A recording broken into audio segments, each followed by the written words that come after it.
The Devil's Tower. We draw near, your grace. No sign of Willem yet, far as I can see. Unsurprising. Prompt he never was.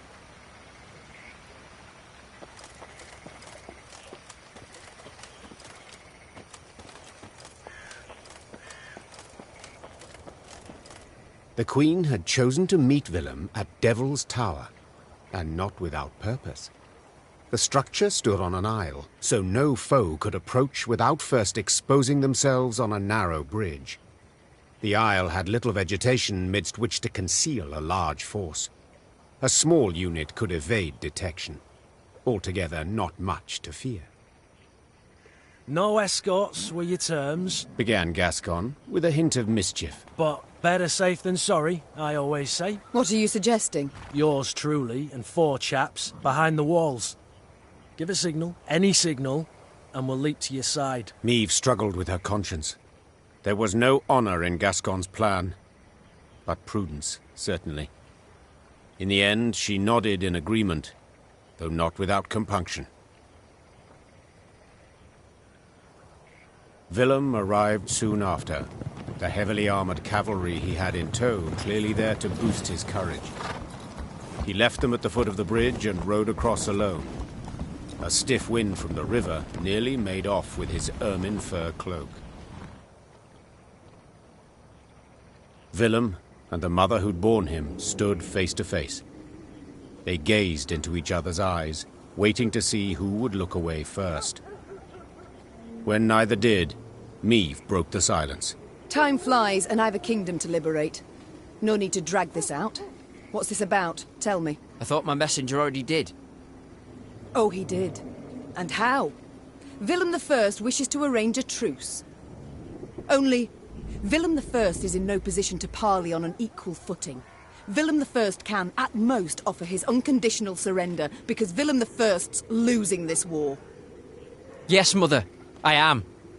And I see that by losing I've at last made you content.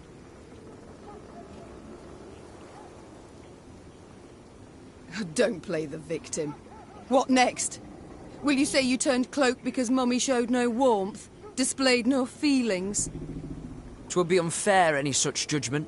You did show feelings, chiefly enmity, contempt. But that's not why I betrayed you. No, I simply disagreed with your choices, assessments. I had every right to do what I considered just and good. And I had every right to voice my view, which you ever ignored. Yet this is neither the time nor the place to discuss that. Let us parley as strangers. I'm losing, you say. And you're right. But I haven't lost yet, and have no intention to surrender. I am ready, however, to renounce my fealty to the Empire and pledge my forces to you. As long as you fulfill my conditions. Let me hear them. First, you will not rescind the reforms I've authorised already, any of them. Second, you will guarantee both my safety and that of my advisors. Third, I shall remain your heir, and next in line for the throne.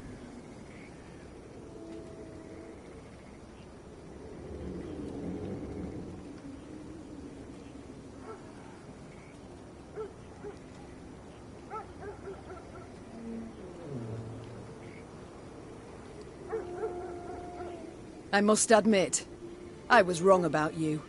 I'm not certain what you mean. How so? Always I thought you unremarkable, average, but this insolence today is anything but dull. It's unparalleled. Did you truly think I could forgive you, after you betrayed me, humiliated me so? Not worthy of my crown, that's what you are. Not now, not ever. Oh my. Then we shall meet on the battlefield. The battlefield? Sooner put you over my knee and whip you with my crop, boy. Gascon, grab him. With utmost pleasure. What? But how could you? It seems betrayal taints our blood, son. Take him away. Meve turned her back on Willem, now and for all time. Till the war's end, he remained in chains. And after? I'll tell you soon enough. Soon thereafter, Meve's army set out towards Rivia Castle. It would not be long now before the decisive battle.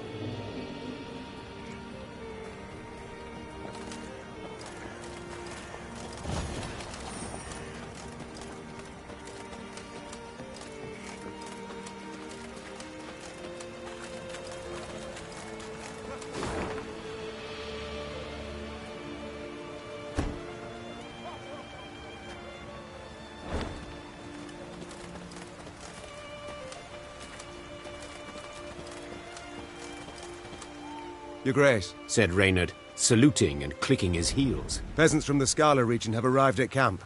Supplicants, wishing to deliver a plea to your person. Meve sighed. Supplicants, trials, audiences. All aspects of queendom she did not miss. Very well. Bring them here. She replied. And instruct them to be brief, with no digressions. The band of commoners was led by a sturdily built beekeeper dubbed Ethelred, son of Theobald. Finding himself in the Queen's presence, he fell to his knees and waved his arms in his best impression of proper etiquette. Oh, my lady the Queen, your gracious mightiness, take pity on us tillers and toilers. Wars all around leaving us but scraps to live off, belly that, to be honest. Why, your decree, one they nailed to our notice board. The peasant, Meve and Reynard exchanged. The Queen tore.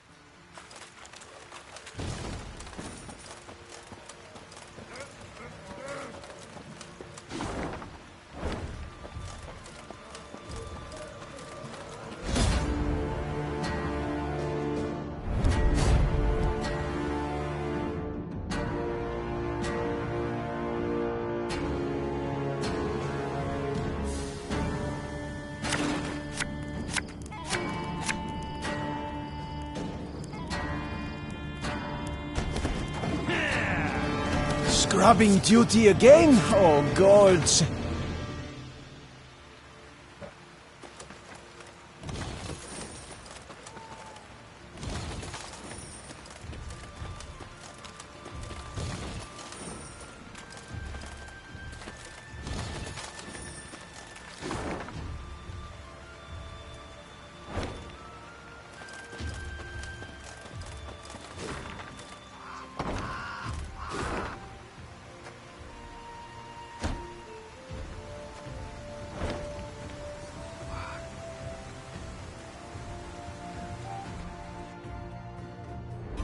Huh? So long, up. What can I pour you, milady? Vizima's finest? Or a nice Redanian bitter?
Oi, Mevey! Cried Gascon, as usual paying no heed to courtly etiquette. Come here a minute. Would it hurt so terribly to occasionally address me by Your Grace or Your Majesty? Didn't want to be petty, but since you bring it up, you've never once addressed me as the Duke of Dogs. Meve sighed, rolling her eyes. Get on with it.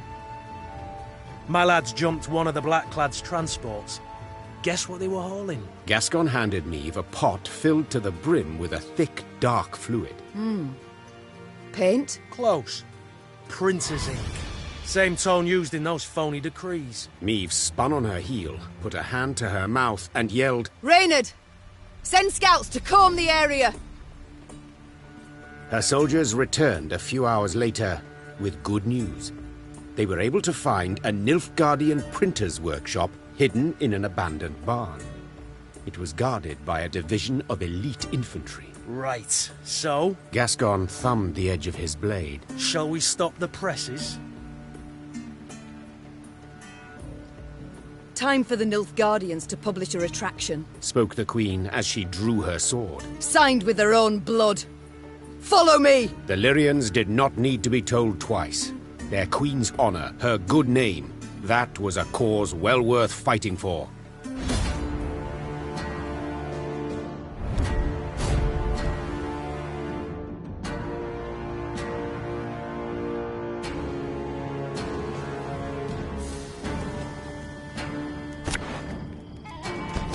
It's her! Yes, you fool her! Sound the alarm! Larum!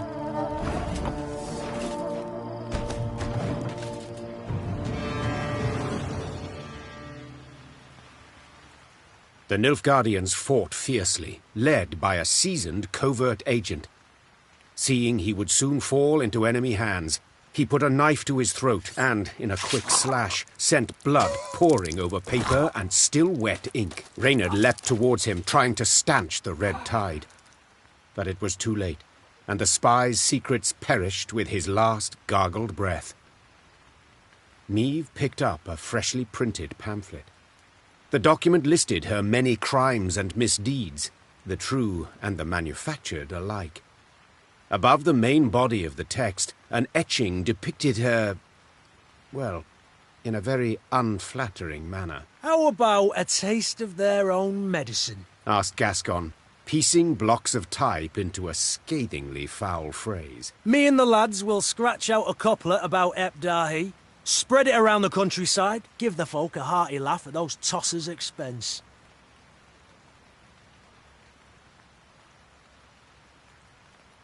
Yes, these presses should be put to good use. The Queen said. But printing lewd jests is not it. We must spread facts.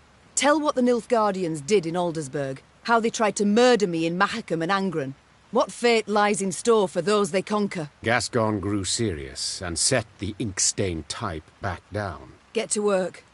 Before the sun sets, I wish to hold the first document in my hands. Soon, in every town, village and tavern, there hung a notice detailing Nilfgaard's crimes. The outraged Rivians did what they could to strengthen the Queen's army. Some by offering coin, others by joining her ranks. Nilfgaard left none alive in Rosberg, not even one woman, and no child was spared! Peasants from Edern have been captured and put to work by force. Nilfgaard now prepares the same fate for Rivia and all Rivians. Emperor Emir var Emrys is a Vran imposter, a Vran Doppler!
Rivia will never die so long as we are alive.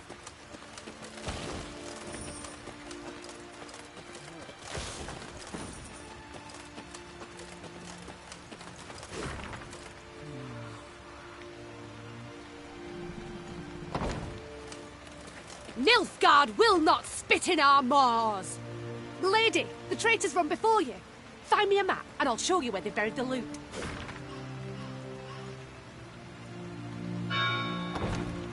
Rivia will never die so long as we are alive.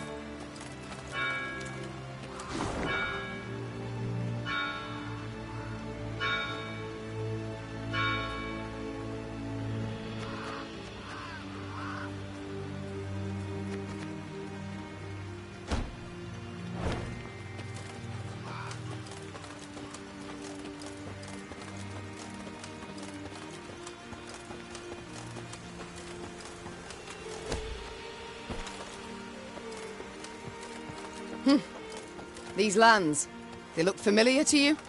Naturally, Your Grace. They're the venerable Count Caldwell's. War, death, chaos. Everywhere but here. This land's positively pastoral.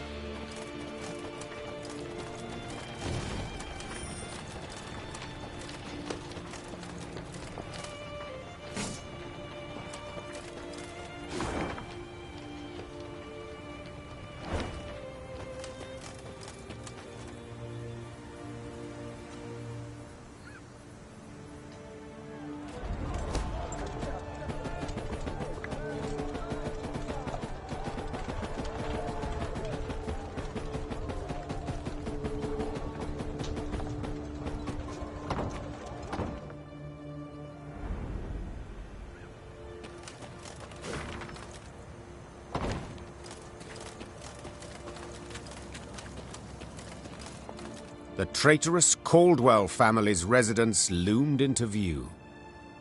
Against the horizon, it looked suitably sinister. Yet the manor had changed since Meve last saw it. 2 new wings, ornate towers, a grand colonnade. And the windows now glistened with stained glass, the gilded hue of imperial suns. We must pay them a visit, Seethed the Queen. The great double doors opened with an echoing thud. Just inside them stood the heir to the estate, Dragomir, his wife and 3 children by his side, and Helena, the treacherous Count's widow. Sliding the cap from his head, thus giving proof of the family's hereditary baldness, Dragomir knelt down upon one knee. Your Grace, my father's betrayal stands beyond doubt and exoneration. The young Caldwell said flawlessly, and in a single breath, as if he'd practiced a dozen times. And his death at your hands was most well deserved. I ask that ye not punish sons for the sins of their fathers. I ask humbly, with bowed head, allow me to stay on my ancestral lands, to serve faithfully as your loyal subject. I believe not a word slithering out of his mouth, whispered Reynard. The first chance he gets to stab you in the back, he will take.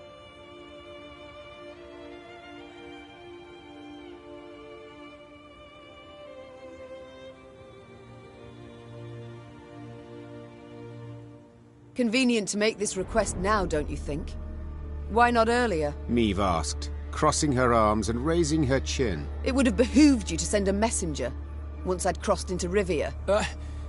Preferred to speak to you directly, Your Grace, For you held out hope. Hope that the Blackclads would yet defeat me. You stood on their side till the last. No. The Caldwells I trusted once, but I shan't make that error again. You've one day to pack your chattels and go. Leave my country. Dragomir rose from his knee and shook out the cap he'd crushed in supplication. only ever as a corpse, Your Majesty. He hissed, his vulnerable demeanor gone in a flash. If you'll not take me for your vassal, you must take me as your foe. Men, to arms!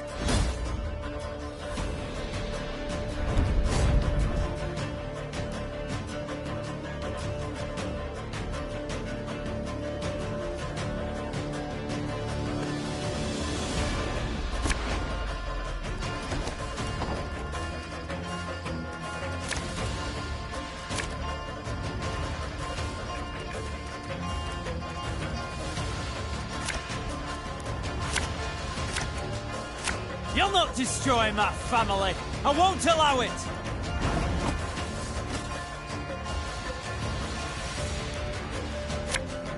We'll catch 'em all!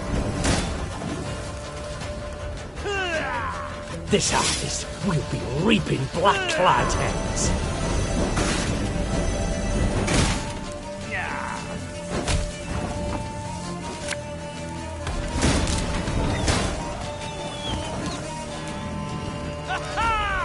My spirit's willing and how, but these damn boots are killing me. As today the day?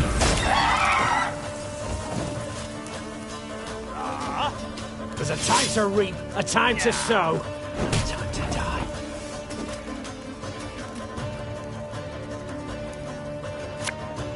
Ever have a storm knock out one of your teeth?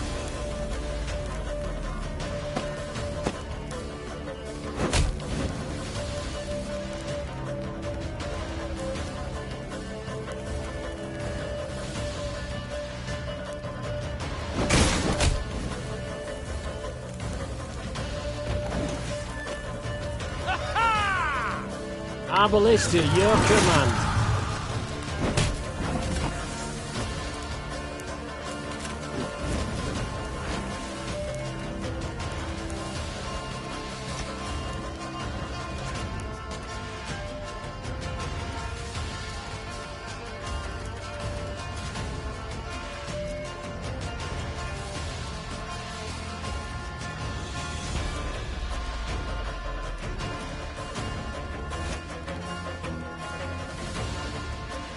Again and again and again.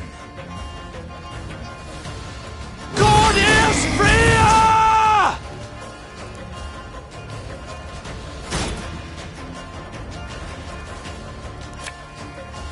Blood washes away all shame!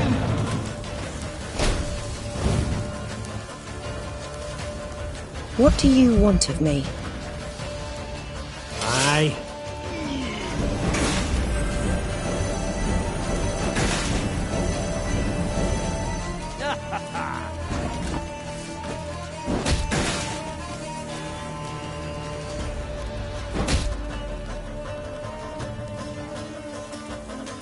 Quick and painful this'll be.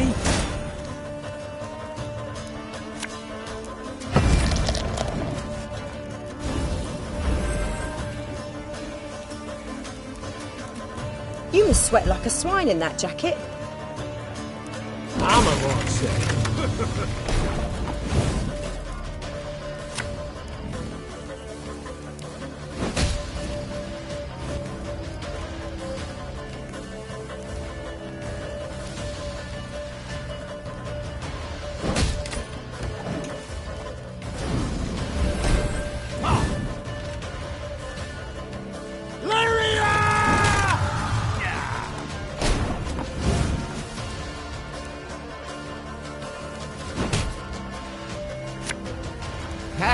Not supposed to be any smoke.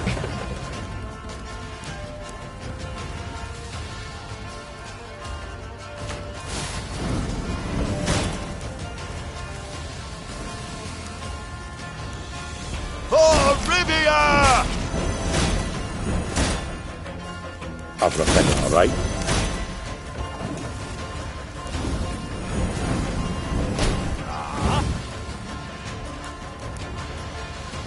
One boat's all I need.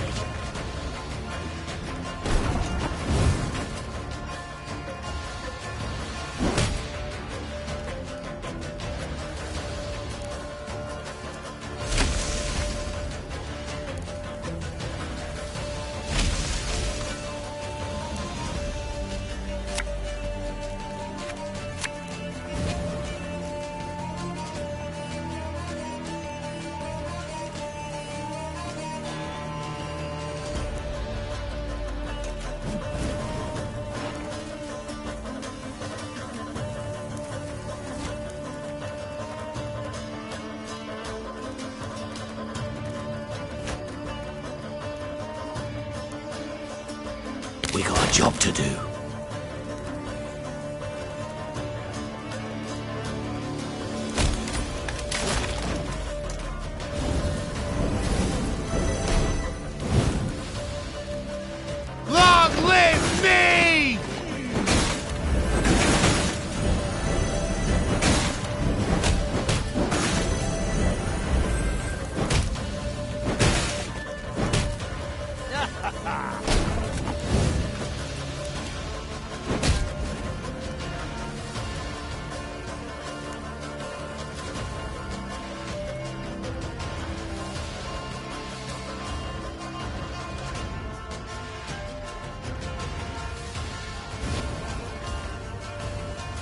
Target the white of an eye from half a league away. Bigger they are, easier they are to target.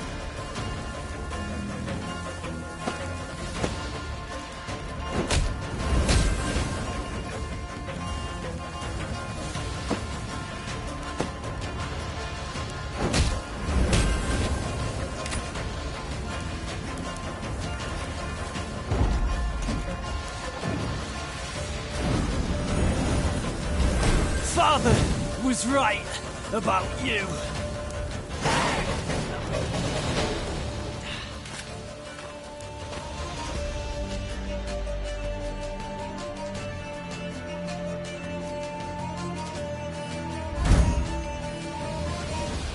Dragomir lay in the courtyard of his extravagant manor. With the last of his strength, he clawed at the colored gravel. He resembled an insect that was hurt, damaged, yet pulled itself along as if it could somehow escape death. The Queen knelt beside him and gazed into his clouded eyes. I want you to know your family will be looked after. You've relatives in Kedwen. They'll be sent there, properly escorted, with the proper stipend. Dragomir wished to say something, but choked on his own blood. He was dead a moment later. The Queen slowly stood and gave the order to march. She rode at the front of the column, deep in thought.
Let me tell you of Ravencloft, a quarry Meve passed by.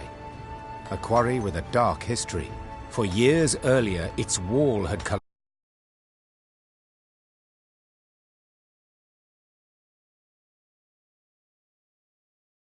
being dozens alive. Scholars summoned from Oxenfurt were unanimous in their findings. The rock was fragile, further digging would likely cause slides. Meve had heeded the scholars' advice and closed the quarry by royal decree. Yet now, as she neared it, Meve could hear the even tap of pickaxes. She dispatched scouts to investigate. They returned promptly, their faces sullen, their cloaks blanched with a fine limestone dust. Quarry's open anew, Your Grace. Nilfgaardians. They've got folk in the pit working it. Appear to be from the surrounding villages. Interesting. Their engineers have found a way to render it safe. Secure the walls. I'd say that's right unlikely, Majesty. Judging by the fresh graves we saw. The Queen then turned to Reynard, as ever at her side. Reynard, what do you advise? As a soldier, my Queen, I'd advise against any kind of assault. The terrain's hard, unsuitable for a fight, and we've little to gain from a victory. As a man, however... Yes? To leave our folk in chains, in that death trap. 'Twouldn't be right. If I were to calculate in heart and mind, keep note of gains and losses... began Meve. I'd bend the knee to the Imperials, just as Willem did. But bloody arithmetic won't dictate my course, for I do what's just. I do what's right. Follow me! Her troops followed without hesitation, swords in hand, their hearts afire.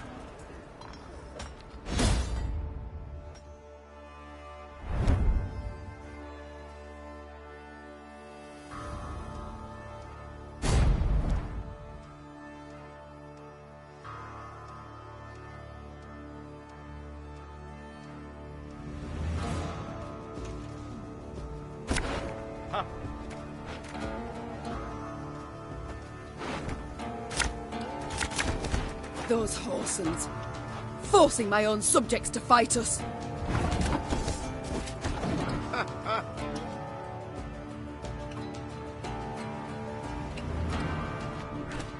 The Lyrians handily dispatched the Nilfgaardian overseers, more trained in the ways of the whip than the sword.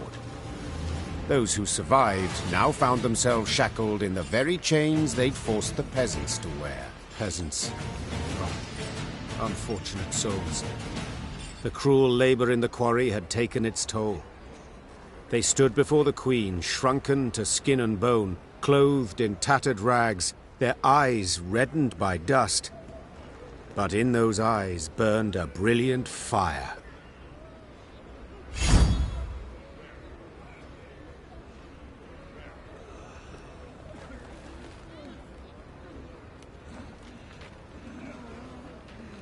Your Grace, them black-clads treated us like dogs, stripped us of dignity. So we beg you, give us arms, let us march neath your banner.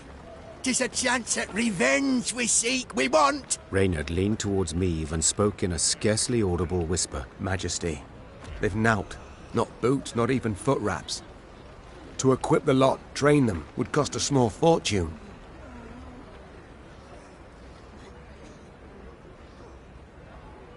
'Tis true, they've knout to their names, said the Queen. Have few skills to offer and little strength. But to look in their eyes is to know they'll never flee, never throw down their arms. Such recruits are worth coin in any amount. Emaciated, downtrodden, the peasants met the Queen's offer with gratitude. They relished the thought of facing their tormentors in a fight.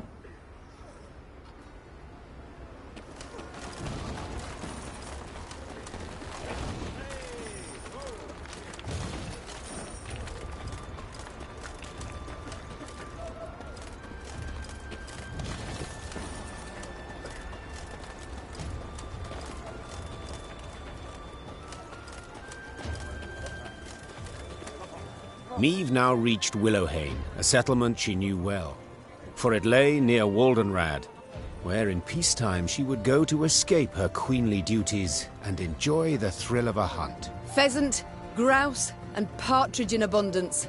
You will see, said Meve in muted excitement, pivoting in her saddle to face Gascon.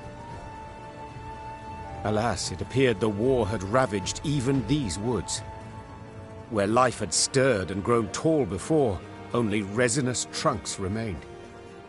And the village itself had lost its quaint allure, surrounded now by a double stockade, a golden sun fluttering above it. Bastards couldn't even let the damn trees be. Gascon seethed. A dismal scene. Her once cherished wood, and it weighed heavily on the Queen's spirits.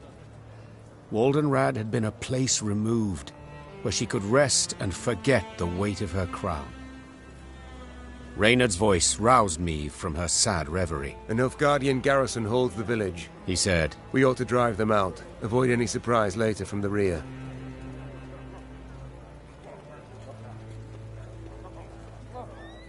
give the order to attack, but none is to play the hero. We shall breach or topple the stockade together. Senseless to perish so close to home. Reynard nodded. Moments later, the Lyrians rushed forth and attacked.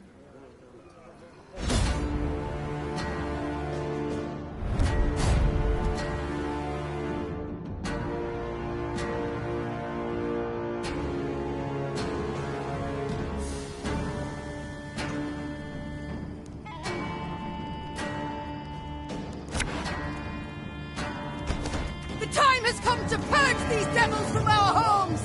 Follow me! Order!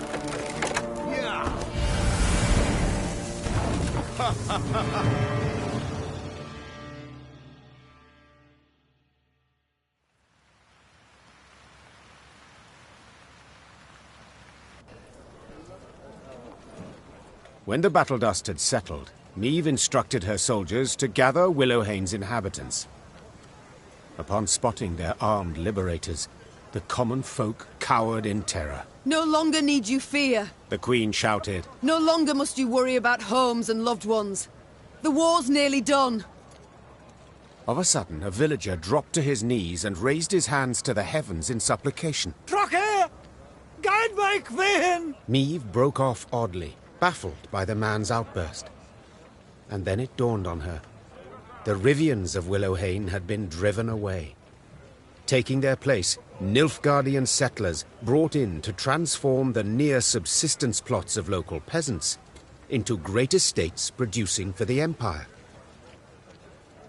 Reynard managed to grasp the essence of the Nilfgaardian peasants' frantic pleas. They wish to stay. They've come to love the land. They pledged to renounce their emperor, swear allegiance to you as their rightful ruler. They... Meve had stopped listening. She turned to survey the hamlet. The walls of the huts freshly whitewashed, tools neatly arranged, flower beds well tended. A young girl of 6 or 7 summers peered out from her hiding place in a sunflower patch. Your Majesty? Asked Reynard, having noted that Meve's mind had wandered. What are your orders? What shall we do?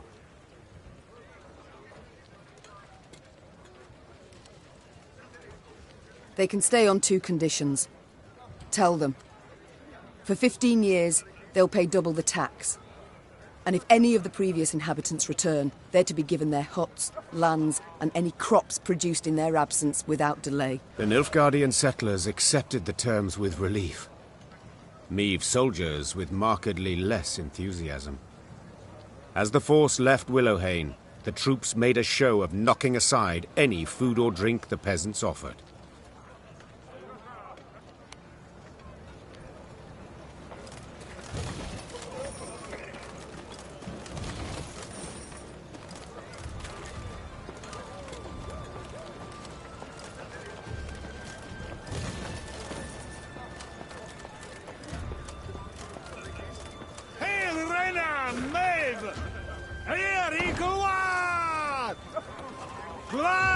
And Lyria and Rivia! Eslain Kereth, Sherlain.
Maran Taik.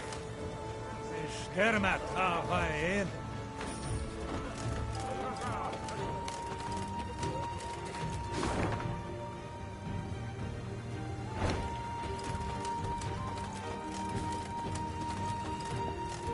Meave spied the outline of Malabon Castle on the horizon and turned Dur. True, no golden suns waved atop its towers, yet that did not mean those within supported her. Malabon belonged to House Obert, long in conflict with Meave's own, and with Meave herself. Behind their ramparts. Do you see them, Reynard? Asked Meave, shaking her head. Countless ballistae, collecting dust, while war rages all around. Perhaps the Oberts will lend us aid, Reynard replied. True, you've been at odds with them in the past, but perhaps now, faced with a common foe. A common foe? Snorted the Queen. You mean Nilfgaard, to whom they opened their gates? Caldwell, whom they supported? For they were convinced the Empire would win this war, and resistance pointless. Yet you have shown all the North the Blackclads can be defeated. So perhaps they shall forget old wrongs. The things I do for the good of my realm. Meave sighed. So be it. Reynard, send a runner to the castle. Tell the Oberts their queen seeks a word. Moments later, the castle's heavy iron gate creaked open. Meave rode into the cobblestone courtyard, where Margravine Greta, head of the house, greeted her. Although, greeted is perhaps not the right word, for Lady Greta granted her only a barely perceptible nod. What can I help you with, Meave? The war, my dear. The one being fought outside the walls of your castle. Greta smiled to herself, then intertwined her brittle, ring-covered fingers. I'm afraid that's impossible. It is a vassal's sacred duty to serve her liege, and... And my liege is King Willem. Greta calmly retorted. Whom you, your grace, have unlawfully captured. I command not enough men to free him from that captivity, but more than enough courage to refuse you. You dare speak of courage? Hissed Meave. You, who handed your homeland to its enemy without a fight. I followed the Council of Peers' ruling. Nothing more have I to say to you. Leave my home. Begone from my lands.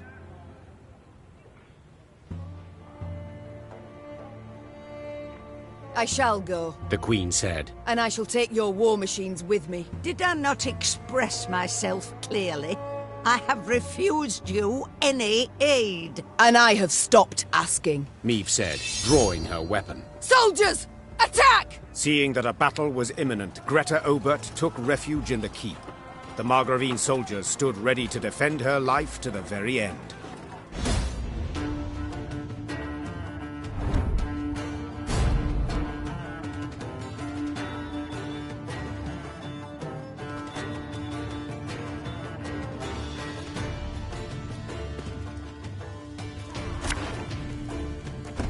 You and Ebdahi, you are no different.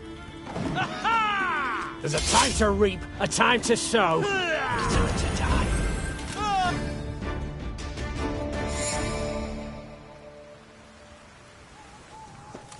Shocked by this sudden attack, the Oberts never stood a chance of resisting Meave. Realizing their inevitable defeat, Margravine Greta tried to escape, but her horse tossed her from the saddle and bolted. Meave left Malabon Castle strengthened by the Oberts' war machines, but in dour spirits. She understood that even if she won the war and chased the Nilfgaardians behind the Yaruga, she would still have enemies left on her land.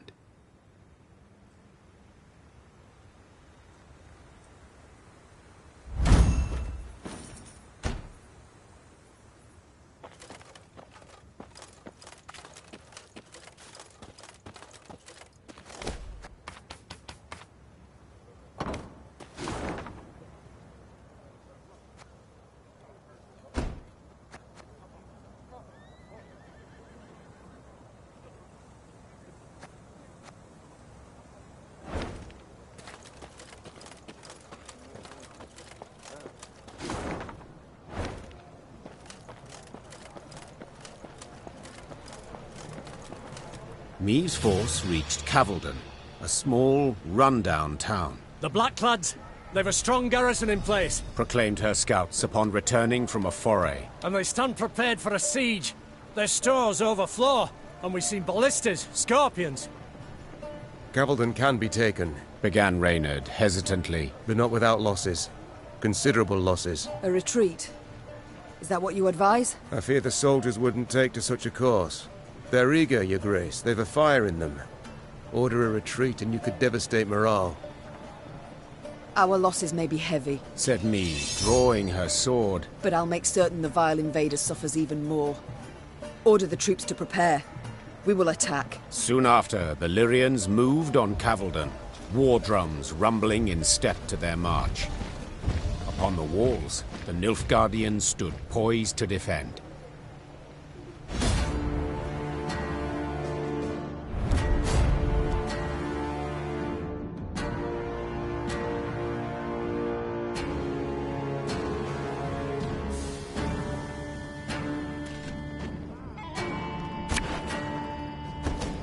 I won't leave a single city to these invader scum! For Lyria! For Rivia!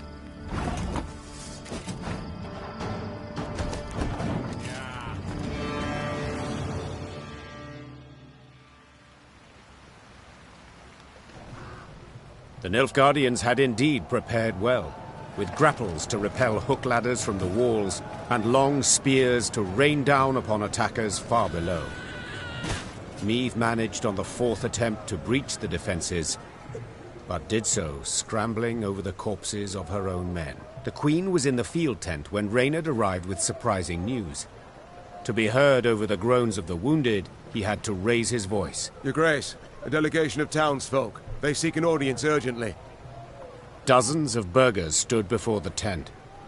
Between them and the Queen, a man knelt in shackles. His face was blooded as if he'd endured a vicious beating just moments before. Who's this? Our blacksmith, Todo, snarled a priestess in a frayed robe. He betrayed you, Your Grace. Soon after the Nilfgaardians arrived, within hours in truth, he offered his labour and strength. They didn't even need to ask. Forged arms and armour for them, all for imperial gold. Meave gripped the beaten man's beard, tugged upwards, and looked him in the eyes. Did you forge the hooks and the tips for those spears? I did, Your Grace. It was fine work, growled the Queen. Damned fine. Show him mercy, milady! Cried a withered old man in a flour-spattered apron. When the black-clad bastards captured my son, they were eager to hang him. Todo spoke for him, saved his life. He helped me too, hollered a woman in the crowd. I were hungry. He shared what little he had. The townsfolk began shouting over one another.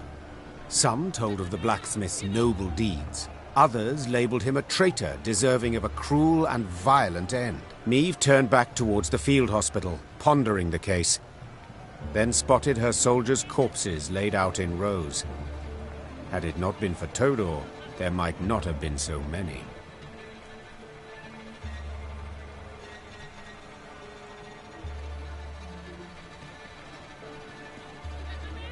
You forged and gave the invader arms. The invader then used them to spill the blood of your neighbours, countrymen. Began Meave, her jaw clenched. Blood for blood. We'll now spill yours. Take this traitor to the square, and off with his head. All Cavaldon gathered for the execution. Most cheered and jeered for the smith's head to roll. Yet a handful shuffled their feet uneasily as tears welled in their eyes.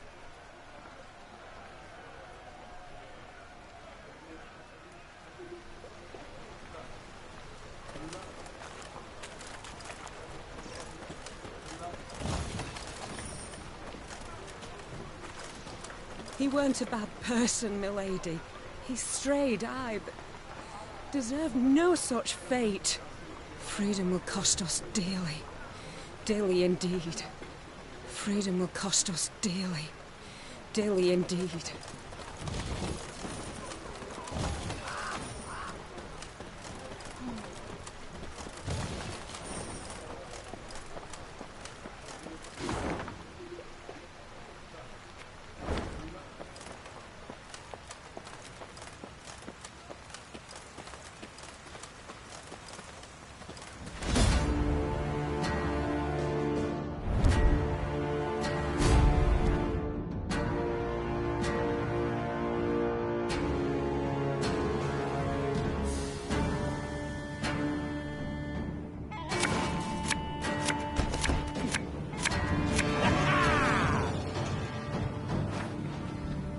152, 154.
Broadhead now loomed before Meve and her force.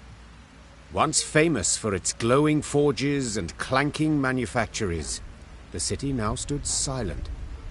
Why, you might ask? Because Mahakam. Decades past, it had opened its gates to human merchants and dwarven arms, exquisitely crafted and not nearly as dear as those made by man. The caravans had simply stopped coming to Broadhead. When its black-clad garrison spotted the Lyrians approaching, they'd hastily fled, left the city's gates open wide. Yet, they did not leave empty-handed. their convoy comprising at least a dozen wagons loaded ostensibly to the hilt. With what might they have fled? With something damn heavy, replied Gascon, squinting his eyes. Look at this. 2 horses to pull each wagon, and the wheels cut deep into the road.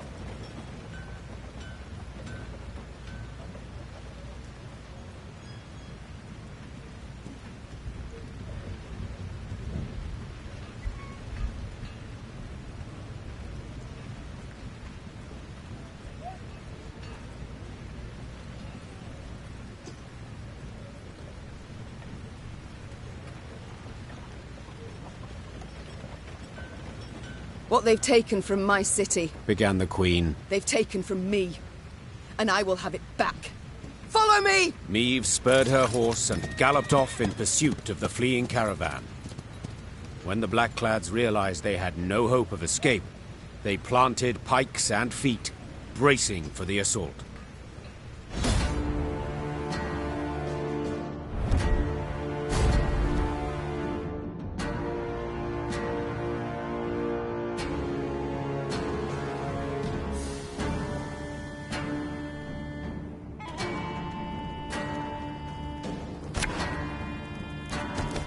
Stop! Whatever you carry belongs to me! They gain ground! Dal Seifel!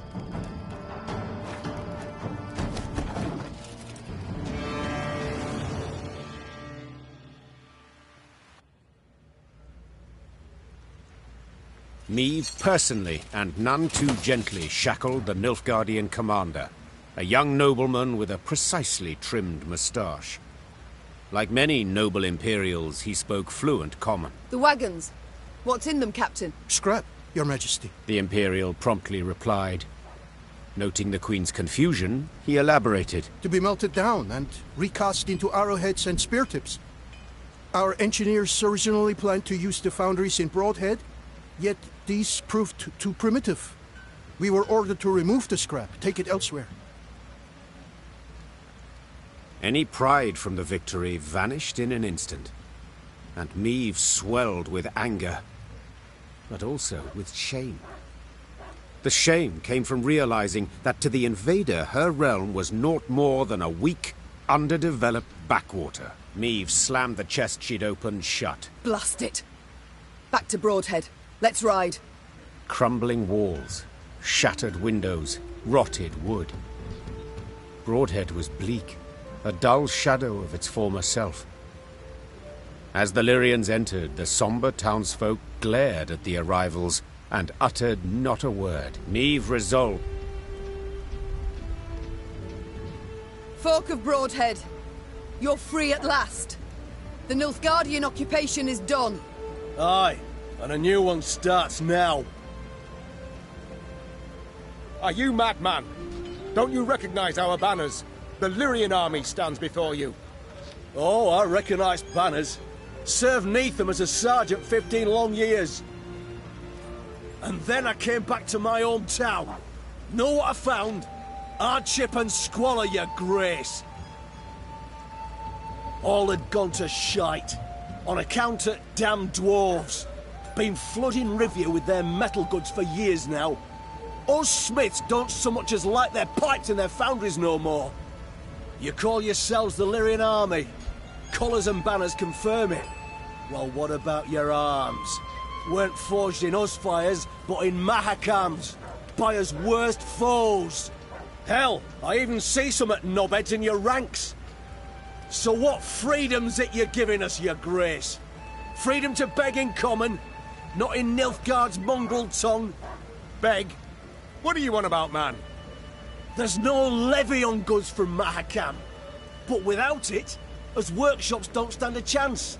And ye, your grace, you wear their armour, bear their arms, and bring bearded bastards to our doorstep.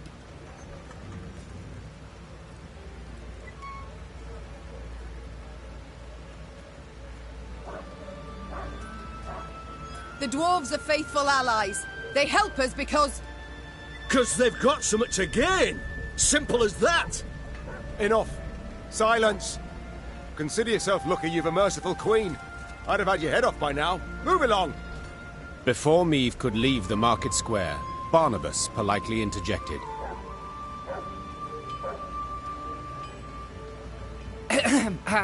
Frankly speaking, there's a bit of truth to what the man says.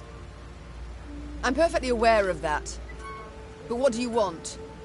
I don't mean to toot my own horn, but perhaps I might be of some help. Do tell how. I'm all ears. Everything your folk make here, the dwarves of Mahakam make twice as fast and twice as well. You must find a so-called niche, an innovation. And it just so happens innovations are your speciality. At the risk of being immodest, exactly. Besides, it might serve the cause of peace to show the folk here, non-humans, are not all bad, that they can help. Not just steal human jobs and piss in their milk. I'll consider it, Barnabas. I shall think and let you know. The time came to leave Broadhead, so Meave summoned her advisors, eager to hear their counsel. They put forth ideas, many of merit, but the Queen would decide the city's future.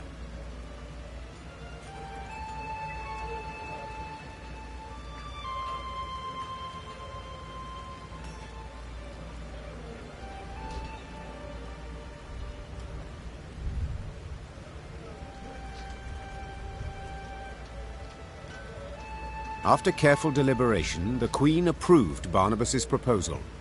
He would manage the city's ailing industry and seek to restore it to health. Barnabas, just please, do your best not to blow it all up.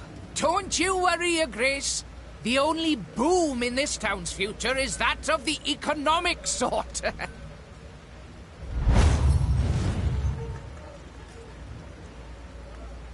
At first, the Rivian townsfolk were skeptical of the Queen's decision, but Barnabas's schemes bore immediate fruit. Soon, the foundries and manufactories were bustling with life. Before long, Meave herself received new goods produced there.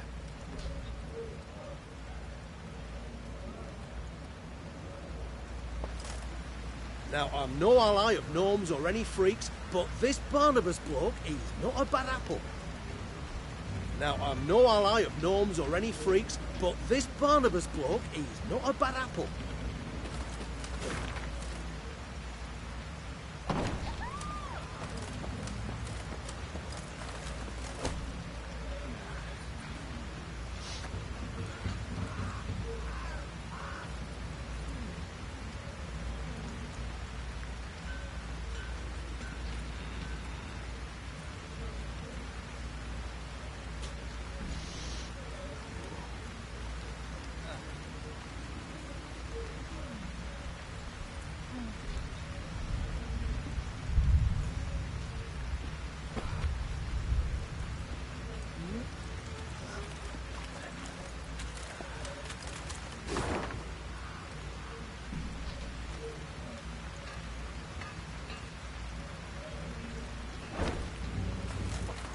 The wind howls like a ghastly apparition.